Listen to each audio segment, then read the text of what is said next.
할렐루야. 우리 옆에 분하고 인사합시다. 잘하셨습니다.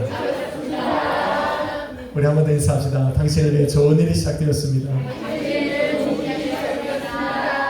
한번 더 합니다. 당신은 행복한 사람입니다. 아멘. 행복하시면 아멘 합시다. 무엇이 있어 행복한 것이 아니라 예수가 있어 행복합니다. 마지막 때가 되니 수많은 종교들이 기독교에게 이러한 질문을 던집니다. 왜 그리스도여야만 하느냐 물어봅니다. 세상의 많은 종교들이 또 세상에 예수를 알지 못하는 자들이 또 예수를 믿지만 또 다른 신들도 겸하여 섬기는 자들이 기독교를 향해 교회를 향해 성도를 향해 이 질문을 던집니다. 왜 예수여야만 하느냐라는 겁니다. 여러분 왜 예수여야만 합니까? 왜 예수여야만 합니까?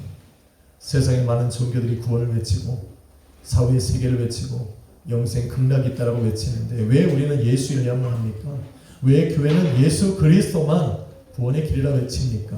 그 이유는 딱 한 가지입니다. 예수만 죽음을 이기시고 부활하셨기 때문에. 예수님께서 좋은 말씀을 하셨기 때문이 아닙니다. 예수님께서 좋은 업적을 이루었기 때문이 아닙니다. 예수님께서 사랑이 많으셨기 때문이 아닙니다. 예수님만 죽음을 이기시고 부활하셨기 때문입니다. 바로 그래서 예수 우리 기독교를 부활의 종교라 말하는 겁니다.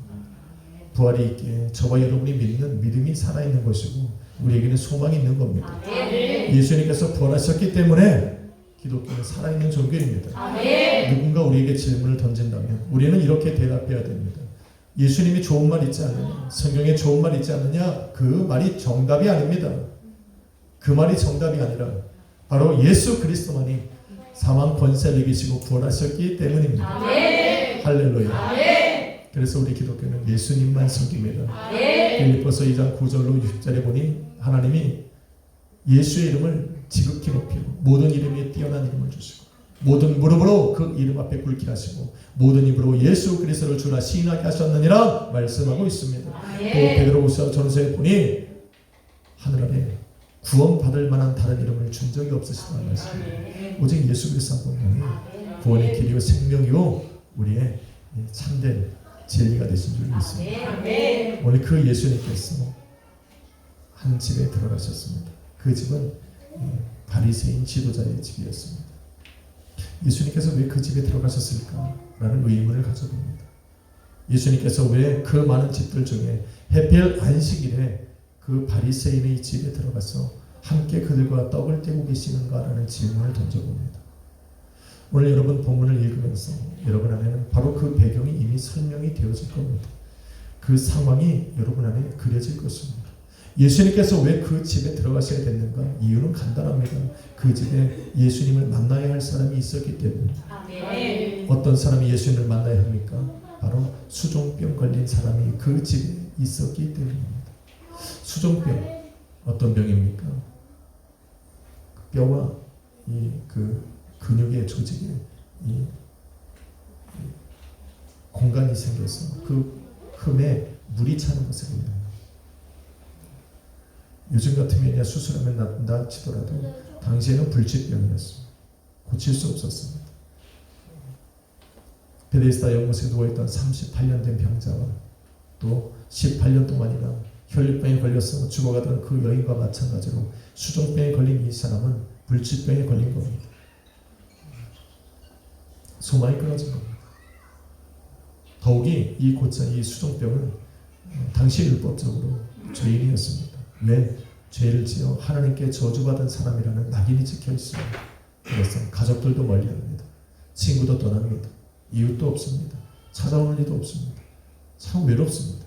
불치병에 걸린 것도 그래서 고난당하고 힘든 것도 괴로운데 찾아주는 이가 없어서 더 힘듭니다. 삶이 참 그런 겁니다. 많은 사람이 위로가 필요한데 정작 위로가 필요한 사람들이 찾아오지 않습니다. 위로가 필요 없는 사람들에게 많은 사람이 붙습니다. 왜? 그들에게 가서 해답을 얻어야 합니다. 수종병에 걸린 사람은 지금 예수님이 머무시고 있는 그 바리새인의 집에 머물고 있습니다. 그들이 누굽니까? 자신을 죄인이라고 부르는 사람들. 자신에게 손가락질을 하지만 그는 그 집안에 머물고 있습니다. 왜? 그 집에서 소망을 찾고자 하기 때문입니다. 세상에서는 이미 소망이 없어 끊어집니다. 불지병입니다. 모든 사람들도 자기를 외면하는데 유일하게 바리새인의 집에 가서 율법 교사들이 머물고 있는 그 집에 가서 자신에게 죄인이라고 손가락질하는 그 사람들 앞에 가서 머물고 있는 이유는 다 한 가지입니다.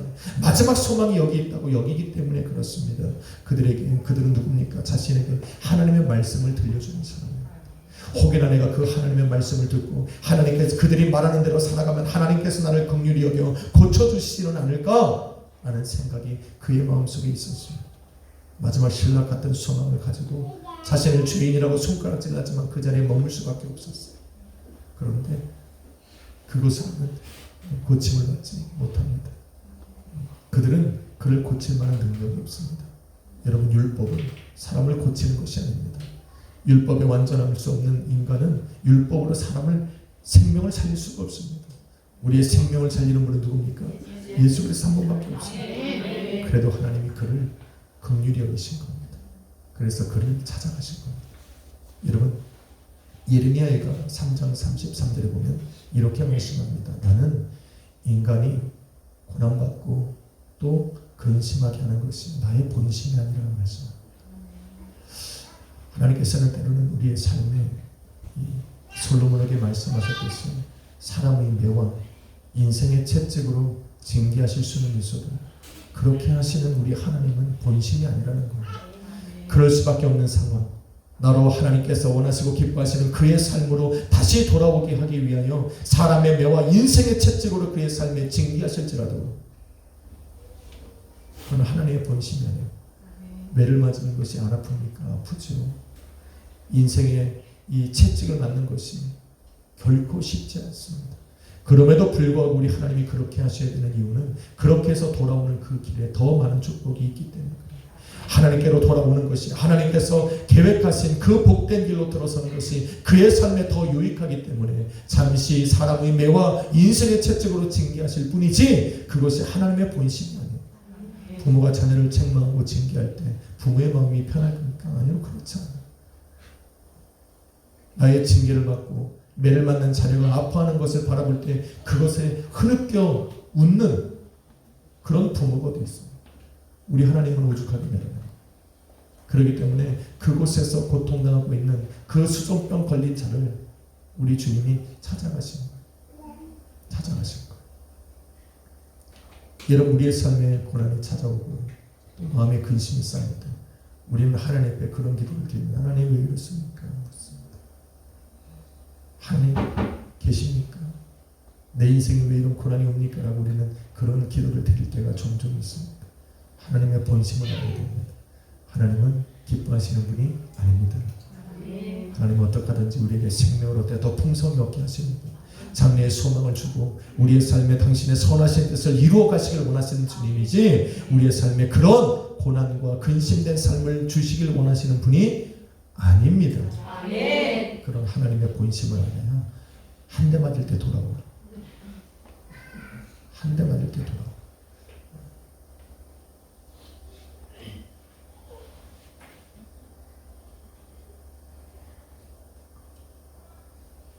뭐 어차피 하나님 날 자녀 삼으셨으니까 지금 돌아오나 나중에 돌아오면 되는 거 아닌가?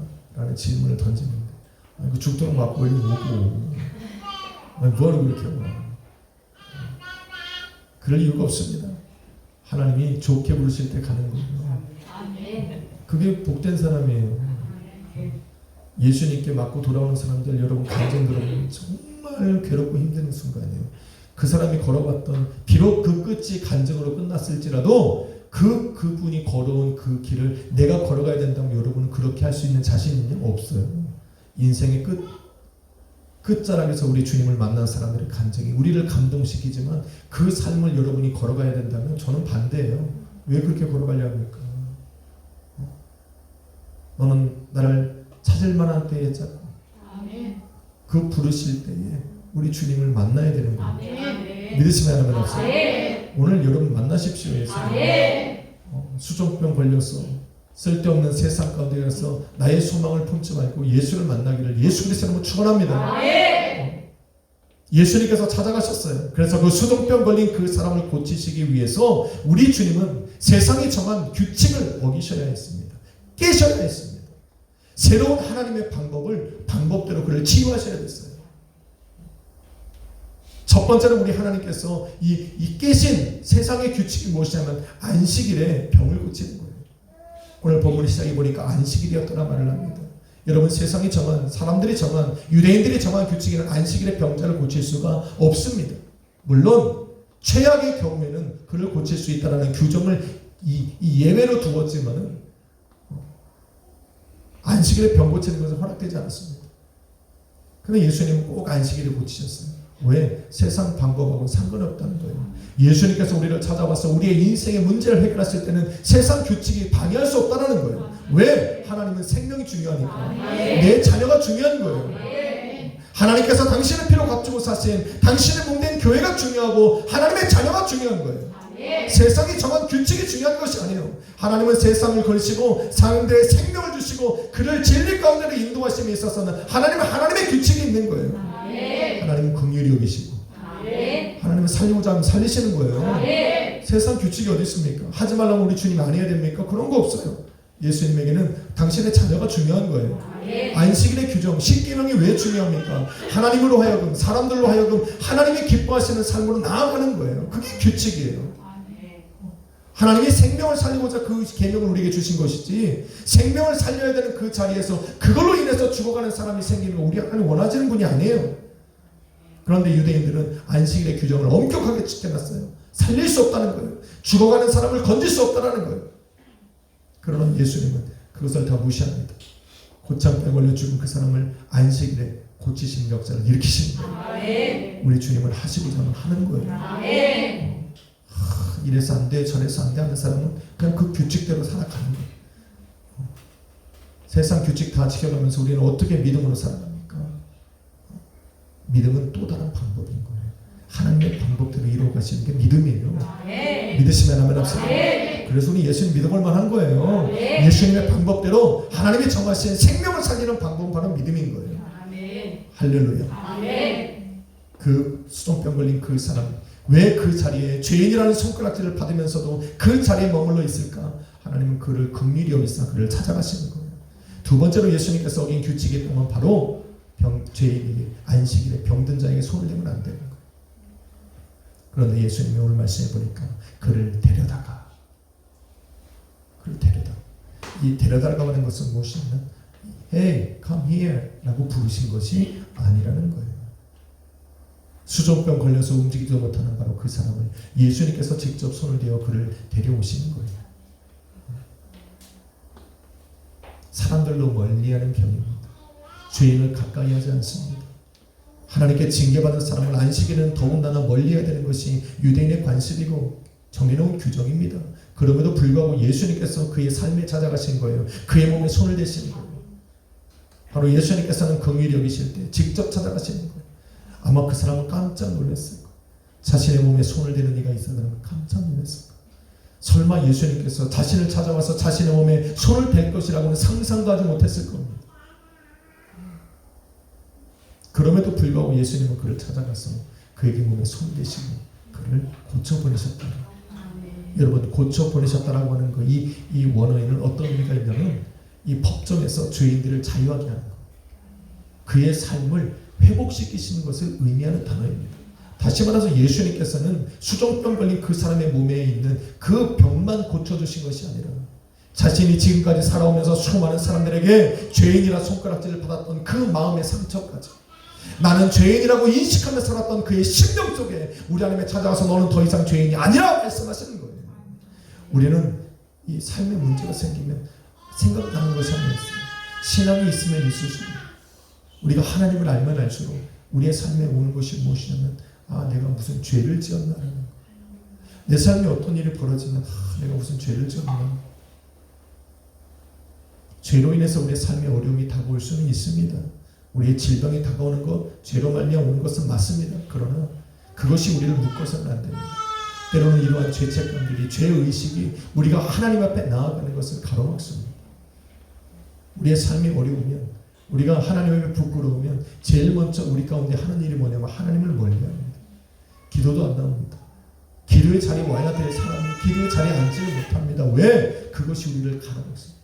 기도도 안 나와요. 그리고 스스로 경건하지 않습니다. 이런 죄인의 기도를 누가 들어주시기는 할까? 우리 주님이 이런 죄인의 나를 하나님이 받아주시기는 할까? 라는 질문을 우리 스스로에게 던지면서 우리 하나님 앞에 나아가지 않습니다. 스스로 경건한 척 하지 말라는 거예요. 우리 하나님이 치료하심에 있어서는 우리의 죄의식이 작용하지 않습니다. 믿으시면 아멘 합시다. 우리 하나님이 역사하시는 거예요. 야고보서 5장 15절에 보니 믿음의 기도는 병든 자를 구원하리니 주께서 저를 일으키시리라. 여기가 끝이 아니라 혹시 죄를 범하였을지라도 사하심을 얻으리라. 우리 주님께서 그를 고쳐 보내셨다라고 하는 것은 바로 그의 육신의 질병뿐만 아니라 그의 마음에 상한 것도 그 마음의 근심조차 그의 죄의식까지라도 깨끗이 씻겨 회복시키셨다라고 하는 의미입니다. 예수님을 만나면 이런 역사가 일어나요. 여러분의 삶의 문제만 고침받고 해결되는 것이 아니에요. 삶을 통해서 다가왔던 여러분의 마음의 근심도 진짜 예수님을 만나면 변화되는 거예요. 왜? 예수님 부활하셨으니까. 살아계시니까. 예수님은 당신의 자녀들에게만 관심이 있어요. 근데 우리는 이 하나님의 본심을 자꾸 잊어버리면 안 됩니다. 하나님께 나아가는데 이유를 자꾸 대지 마. 이래서 안 되고 저래서 안 되고. 그것이 외부적인 몸적인 육체의 질병이라도 그 마음의 상처라도 죄의식이라도 여러분 스스로 하나님께 나아가지 못하는 그런 이유와 그런 이 조건들을 자꾸 만들려고 하지 말라는 거예요. 차라리 그러한 삶이 온다면 여러분 가슴을 찌고 하나님 앞에 애통해하라는 거예요. 하나님 나 그렇게 하고 싶은데 삶이 이렇습니다. 하나님 바꿔주십시오. 이렇게 아멘 해드리는 거예요. 여러분 교회 잘 못 나오잖아. 왜? 바쁘니까. 이유 때문에 못 나오잖아. 직장 가져서 못 나오잖아. 가슴을 치라고. 하나님 만날 수 있는 자리, 하나님께서 나를 위해 일하실 수 있는 대로 하나님께 내가 내 몸을 드릴 수 있는 이 예배 자리에 내가 나오지 못하는 것을 애통해하라는 거예요. 그 애통함이 있으면 하나님이 환경을 바꾸신다는 거예요. 그런데 요즘엔 달라요. 그 애통함이 사라졌다니까. 오히려 교회 안 나올 조건들을 자꾸 만들어. 만들어. 조그만 것이 막 틈만 보이면은 이 교회 안 나갈 이유를 자꾸 만들어. 오늘 날씨가 구죠. 하루 쉬어. 오늘 해가 너무 좋네. 누가 전화 안 하나? 목사님 물어보면 거짓말을 시킬 수 없고 핑계는 데 이유는 있어야 될 거 아니야. 괜히 막 여기저기 전화 돌리고 물어보고 어디 장례식은 안 이루는. 핑계라도 되게 거짓말을 못하니까. 거짓말은 우리 하나님한테 다 들키는 거 아니까 뭐 잠깐만 이유라도 좀 찾는 거예요. 그때 마침 누가 좀 아프다. 가지마. 괜찮아요. 좀 쉬어. 우리 목사님 다 이해하실 거예요. 아니야 이해 못해. 나와 고침 받아. 이유가 어디 있어. 하나님 앞에 나오는데 이유가 어디 있습니까? 설령 진짜 못 나올 경우가 생기면 가슴을 치라는 거예요. 제가 우리 용군님들 그런 얘기를 했어요. 용군아 못 나오는 거 괜찮아. 다만 못 나오는 것에 가슴을 칠 수 있어야 돼. 그게 성도야. 그게 하나님의 자녀야. 그것이 당연하다 여기고 그 이유를 너가 찾아서는 안 돼. 그리고 기도해. 그래야 하나님이 이 자리에 예배 자리에 있던 집에서 예배를 드리던 동일한 은혜가 있는 것이지. 그것을 가슴 아파하지 못하는 사람들에게 무슨 동일한 은혜야. 나는 물론 그렇게 기도를 하지만 몰라 하나님이 그렇게 역사하실지. 마음에 애통해하는 사람들에게 역사하실 수 있지. 그래 그런 마음을 먹으라고. 이게 성도라고. 이 자리에 있고 없고가 보다 그 애통하는 마음이 우리에게 있어야 된다라는 거예요. 그거보다 더 좋은 건 예배 현장에 있는 거죠. 내 삶을 자꾸 그렇게 만들어가야 돼. 자녀를 어떻게 키워야 됩니까? 여러분 방법이 어디 있어요? 예배 자리에 우리 자녀가 있게 하면 되는 거예요. 우리 자녀들이 어떻게 이 힘들고 어려운 환경들을 이겨내고 세상에서 승리하길 원합니까? 세상을 이기는 것은 이것이 성도의 믿음이라. 자녀들에게 세상을 이기는 방법을 가르치려면 내 삶 속에 내 부모가 믿음으로 이겨나가는 걸 보여주면 되는 거예요. 낙심하고 원망하고 불안해하고 좌절하고 안절부절 못하는 그런 부모를 바라보면서 세상에 나가서 그런 환경과 접해야 되는 자녀들도 여전히 불안한 게 마찬가지예요. 그들에게 어떤 방법을 가르쳐주면 너 세상을 이겨나가봐. 승리해가 아니라 보여주면 되는 거예요. 뭘로? 믿음으로 승리하는 걸 보여주면 되는 거예요. 왜 나만 겪어야 되는 환경이 어디 있어요? 나만 겪는 어려움이 어디 있습니까? 내 자녀들도 내가 겪은 그 삶의 어려움과 환난과 고난은 다 겪어야 됩니다. 그 겪음 속에서 믿음의 자녀로서, 믿음의 부모로서 믿음으로 이겨나갈 걸 보여주면 내 자녀는 봅니다, 눈으로. 아, 이럴 때 우리 부모는 이렇게 이겨나갔지. 이런 힘든 상황 속에서도 우리 부모는 이렇게 이겨나갔지. 그것이 바로 그에게 믿음을 주는 거예요. 그것이 승리하는 방법이에요. 내가 자녀를 어떻게 키워야 될까? 5년 박사한테 관리하지 말고 여러분 말씀 속에서 찾으세요. 여러분이 그런 환경을 지나면서 믿음으로 승리했던 걸 자녀들에게 보여주라고. 힘들고 어려운 상황 속에서 낙심하고 좌절하고 원망하고 불평하고, 아니, 그것이 방법이 아니에요. 그렇게 해서 여러분이 인생의 방법을 찾았다면 그걸 가르쳐주면 되지. 그것이 영원하지 못하잖아. 그러니까 하나님을 의지하는 법을 가르쳐주라고. 하나님 안에서 이겨나가는 법을 자녀들한테 알려주라고. 여러분이 지금 살아가고 있는 그 방법, 믿음으로 승리하며 살아가는 그 방법을 알려주라고, 보여주라고. 삶을 통해서 그들이 보게. 그래야 자녀들이 뭔가를 보겠어. 예수님께서 안식일에 그 집에 찾아가셔서 생명을 건지시고 회복시켜야 될 사람은 정말로 수종병 걸린 사람뿐만이 아니었습니다. 여러분, 오늘 본문에 보면 불치병에 걸린 또 한 사람을 여러분은 찾을 수 있어야 됩니다. 그가 누굽니까? 바로 율법 교사들이고 바로 바리새인들이었습니다. 우리는 이 사람이 불치병에 걸리고 죄인이라는 것을 깨닫지 못하는 사람들은 내 참신앙이 아직 내게 있는지 의심해 봐야 되는 사람. 수종병에 걸린 사람은 세상이 죄인이라고 말했지만 예수님은 죄인인 손가락질 받는 그를 찾아가셔서 그를 회복시키셨어요. 그의 육신의 질병뿐만 아니라 그의 영혼을 죄에서 자유하게 하셨습니다. 왜? 그에게는 예수 그리스도가 마지막 희망이었으니까. 예수가 아니면 안 됐으니까. 예수님은 찾아가신 거죠. 그런데 예수님이 진짜 찾아가셔서 회복시키시고 이 구원하셔야 되는 사람들은 따로 있었어요. 그래서 안식일임에도 불구하고 예수님은 바리새인의 지도자의 집에 찾아가신 거예요. 여러분, 바리새인이 누굽니까? 누가복음 11장, 12장, 13장에 계속 오면서 예수님은 누구랑 지금 싸우고 계세요? 바리새인들과 싸우고 계시는 거예요. 바리새인들은 예수를 향하여 죄인이라고 얘기하고 잡아 죽이려고 혈안이 돼서 예수님을 쫓아다니고, 예수님은 지금 그런 자들에게 뭐라고 말합니까? 율법 교사들과 바리새인들을 향해 너희는 외식하는 자들이고 양심의 화인 맞은 자들이고 아브라함과 이삭과 야곱과 수많은 선자들이 구하는 그 하나님 나라 밖에 있는 자들이고, 너는 마지막 날에 먼저 된 자로서 마지막 이 나중될 자들이라고 지금 예수님 말씀하신 이들이 누구냐면 바로 바리새인들과 율법 교사들일 거예요. 대제사장들이고 백성의 장로들이고 서기관이고 지도자들이었다는 거예요. 그런데 예수님께서는 왜 죄인이라고 말씀하신 그들의 집에 들어가서, 그것도 안식일에 그들의 삶에 찾아가셔서 함께 떡을 떼고 계시냐라는 거예요.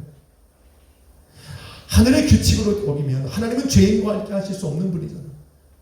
하나님께서 바리새인들을 찾아가시고 그 율법 교사들이 머물고 있는 그 집에 들어가신 것은 하나님의 방법을 깨신 거예요. 죄인임에도 불구하고 죄인을 구원하시고자 하는 하나님의 그 긍휼하신 사랑 때문에 그들을 찾아가시는 거예요. 죽을 수밖에 없는 그들, 천국의 밖에서, 구원 밖에서 문은 두드리지만 열리지 않는 그 구원 밖에 있는 그 사람들을 마지막까지 구원하시고자 그들을 찾아가셔서 지금 그들과 함께 머무시는 거예요. 믿으시면 아멘 합시다. 여러분, 하나님의 사랑이에요. 에스겔서 11장 33절 33장 11절 말씀에 보니까 뭐라고 말씀합니까? 에스겔 33장 11절 말씀에 보니까 나는 악인이 죽는 것을 기뻐하지 않는다. 악인이 그 길에서 돌이켜 떠나서 살아가는 것을 원하시느니라. 죄인으로 죽어가고 있는 그 바리새인들과 율법 교사들을 우리 예수 하나님이 그냥 바라보고만 계실 수가 없는 거예요. 죄인의 길을 걸어가서 그 사망의 길을 걸어가는 자들, 그 사람들을 어떻게 우리 하나님이 바라보고만 계십니까? 마지막까지 그들을 찾아가셔서 구원의 문을 열어주시길 원하시는 거예요. 찾아가시는 거예요. 그래서 예수님 말씀하잖아. 이스라엘아, 너희는 돌이키고 돌이키라. 왜 죽으려 하느냐 말씀하고, 만약 예수님께서 찾아가지 않으신다면 그들은 그들의 길은 걸어가는 길로 걸어가다가 죽음을 맞이하게 될 것이죠. 여러분, 우리는 이 사람들을 죄인으로 또 불치병에 걸린 전국에 들어갈 수 없는 이 불쌍한 사람들로 우리는 바라볼 수 있어야 돼요. 세상 사람들은 율법 교사들과 바리새인들을 누가 죄인이라고 말합니까? 누가 그들의 영혼에 병들었다고 이야기를 합니까? 오히려 그 사람들에게 가서 구원이 있는지, 자신들의 병을 고칠 수 있는지 소망을 가지면 가졌지, 그들을 죄인으로 바라보는 사람, 병드는 사람으로 바라볼 수 있는 사람들이 몇 명이나 됐겠냐는 거예요. 예수님 외에는 없는 거예요.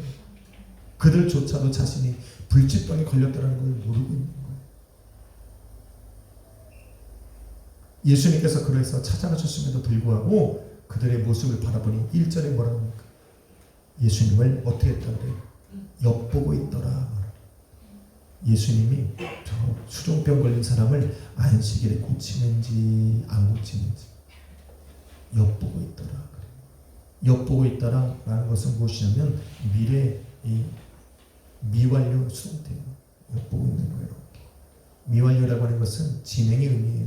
계속 보고 있는 거예요. 주시하는 거예요. 한시도 눈을 떼지 않는 거예요. 예수님의 행동을 어떻게 계속 보는 거예요. 어떻게 하면 흠을 잡을까? 어떻게 하면 예수 그리스도의 죄를 찾아서 예수 그리스도를 어떻게 법정에 세워서 그를 죄인이라고 낙인 찍을까? 계속 엿보고. 우리가 예수님 앞에 설 때에, 예수님이 내 삶에 찾아오실 때에 두 부류가 있음을 우리는 보게 됩니다. 수족병 걸린 사람은 예수만이 내 삶의 답인 거예요. 그런 사람들에게는 우리 주님이 찾아가셔요. 찾아가셔서 고치시고 회복시키시고 구원받은 하나님의 자녀로 삼으시는 거예요. 그런데 예수님이 찾아와 구하심에도 우리 마음속에 여전히 엿보고 있는 사람들이 있어요. 예수님이 어떻게 하실까? 왜 남을 치료하는데 나는 왜 엿보고 있어? 내가 예수님이 내 구원이 되도록 만들어야지. 왜 내가 엿보고 있어야 되냐고. 왜 예수님이 행하시는 일들 속에 나는 왜 제3자가 되어 있어야 되는가? 나는 예수님을 만나면 내가 주인공이 돼야지. 예수님이 내 인생에 찾아오셨으면 내 인생에 나를 만나는, 예수 그리스도를 만나는 내가 주인공이 돼야지. 왜 예수 그리스도가 하는 일들을 엿보고 있냐고. 오늘 이 예배 현장은 예수님이 역사하는 자리잖아요. 오늘 나를 위해 예수님이 이 예배 자리에 나를 찾아오셔야지. 내가 예수님이 나를 위해 찾아오심을 내가 만들어야지. 왜 내가 예수님이 일하시는 것 같다가 내가 왜 엿보는 자가 되어야 되냐. 그러지 마세요. 여러분이 주인공이죠. 이 자리에 있는 것이 주인공이에요. 누가 주인공입니까? 죄인이라서 주인공이 아니에요? 아니요, 그것이 아니에요. 우리 주님은 죄인이 상관이 없다니까. 다시를 기다리는 사람, 예수 그리스도의 이름을 부르는 바로 그 사람이 예수에게는 주인공이에요. 오늘 예수님은 예배의 주인이시고 살아계셔서 오늘 이 자리에 함께 하신다면 내가 주인공이 되어야지. 내가 예수님을 만나야지. 왜 예수님이 일하시는 것을 엿보는 사람이 되어서는 안 됩니다. 엿보는 사람에게는 구원이 없어요. 여러분의 인생의 현장 속에 예수님이 일하실 수 있도록 들어가셔서 일하실 수 있도록 만들어야지. 오늘도 주님은 찾아오시잖아요. 우리 주님은 여러분 포기하지 않으세요. 여러분이 이 땅에 생명이 닿기까지 우리 주님 포기하지 않아요. 여러분이 어떤 마음으로 살아가든 세상에 여러분을 죄인이라고 낙인 찍건 여러분에게 고칠 수 없는 병으로 여러분이 고통받고 근심하든 예수님에게는 그것이 문제가 예수님을 만나면 해결되니까. 여러분의 심령 속에 예수님을 만나는 주인공이 되어야 돼요. 오늘 수종병을 거치신 예수님, 여러분의 수종병, 세상의 불치병이라고 하는 것, 불가능하다고 여기는 그 문제 속에 우리 주님은 찾아가시는 거예요. 왜? 여러분이 주인공이니까. 여러분 엿보지 마세요. 여러분의 삶에 예수님이 들어가서 역사하실 수 있도록 여러분 마음을 여세요.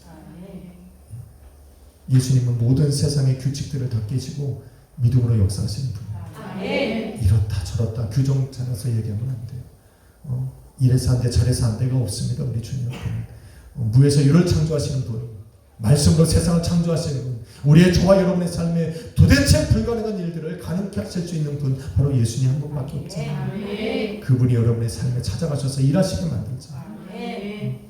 그러기 위해서는 딱 한 가지, 예수가 여러분의 답이어야 돼요. 세상이 오늘도 우리에게 이런 질문을 던집니다. 왜 예수여야만 하는가?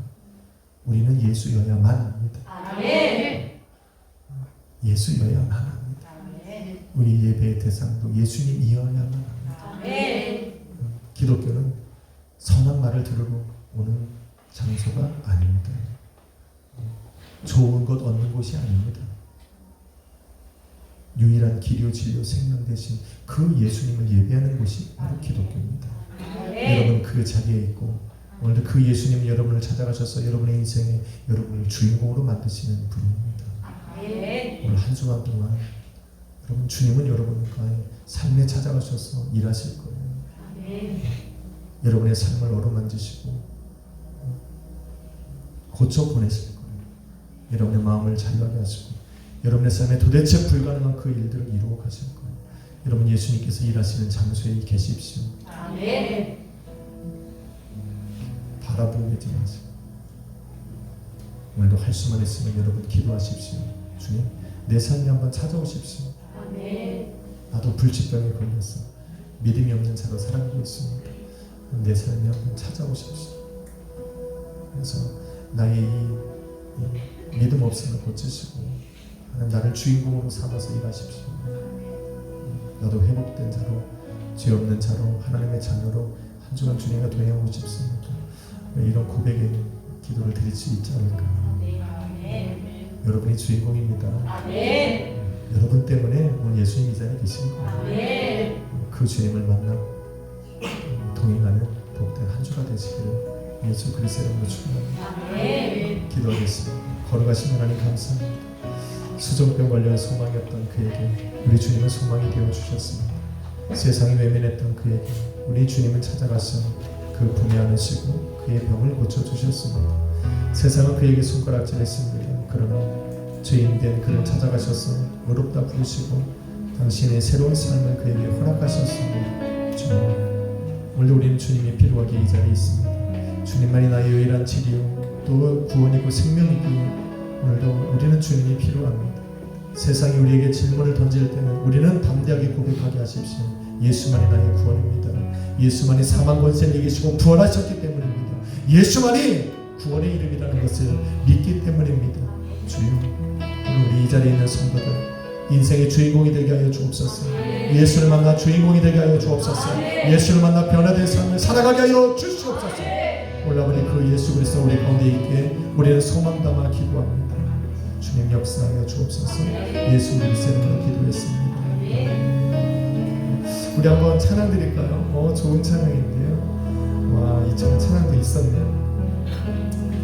주님 내 길을 잘 아시고 내 걸음 아시네. 어둠에서 빛을 내시는 그분을 믿네. 무엇으로 주를 섬길지 어디로 가야 할지 헤매이는 나를 아시고 길을 여시는 주님 내 길을 잘 아시고 내 걸음 아시네. 어둠에서 빛을 내시는 그분이네. 무엇으로 주를 섬길지 어디로 가야 할지 헤매이는 나를 아시고 길을 여시네. 내 삶은 주의 것, 내 삶은 주의 것, 온전한 신뢰를 주께 드리네. 보이지 않아도 믿음으로 가네. 주 영광 바라보며 주님 왔다. 내 삶은 주의 것,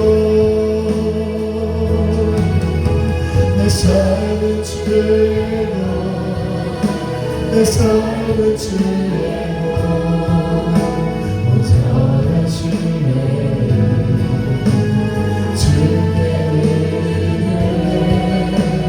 보이지 않아도 믿음으로 가네.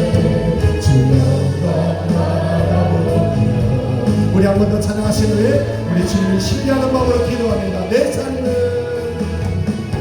내 삶은 주의 것, 내 삶은 주의 것. 아멘. 온전한 신뢰를 주께 드리네.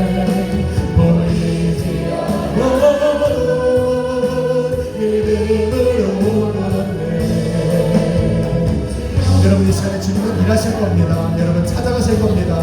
주님, 내가 주님 일하시는 자리에 있게 하여 주옵소서. 네게 신뢰와 믿음을 허락하여 주옵소서. 주여 한번 부르고 춤으로 기도합시다. 주여!